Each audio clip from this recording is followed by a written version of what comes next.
கள்ளச்சாராய விவகாரத்தில் தவறு செய்தவர்கள் யாராக இருந்தாலும் கட்டாயம் தண்டிக்கப்படுவார்கள் என அமைச்சர் ஏவாவேலு செய்தியாளர் சந்திப்பில் தெரிவித்துள்ளார்.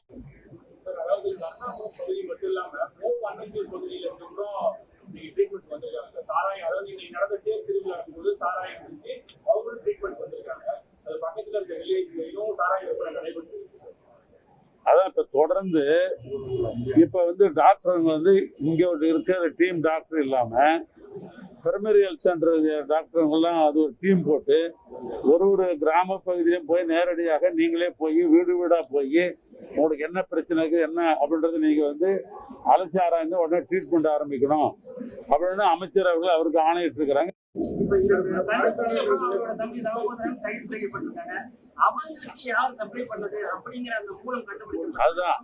அதான் சொன்னேன், காவல்துறை அதை பத்தி ட்ரேஸ் அவுட் பண்ணினே இருக்கிறாங்க. இது எங்க இருந்து வந்தது எப்படின்றத ட்ரேஸ் அவுட் பண்ணிருக்கிறாங்க. சம்பந்தப்பட்டவர்கள் யாரா இருந்தாலும் இந்த அரசாங்கம் விடாது, யாருக்கும் பதிவு காட்டாது, யாருக்கும் சப்போர்ட் பண்ணாது. தவறு செய்திகளை கடுமையாக முதலமைச்சர் அவர்கள் அந்த கண்டிக்கிற வகைகள் தான் தற்காலிக பணிக்கவே காவல்துறை நாங்கள் செஞ்சிருக்கிறோம்.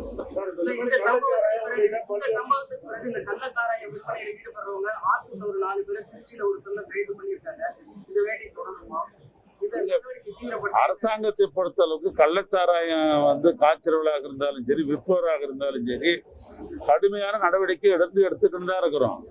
நீங்க ஜெயில போய் காட்டினா எவ்வளவு பேர் என்னைக்கு பாத்தீங்கன்னா கள்ளச்சாராயம் பண்ண மாதம் அரெஸ்ட் பண்ணி போட்டிருப்போம், குண்டாசில போட்டிருப்போம். அது அரசாங்கத்தை பொறுத்த அளவுக்கு கள்ளச்சாராயம் விற்கிறவங்க என்கரேஜ் பண்ற அவசியம் சிறியதோட கிடையாது. இந்த அரசாங்கத்தை பொறுத்த அளவுக்கு கடுமையான நடவடிக்கை எடுத்து கொண்டுதான் இருக்கிறோம்.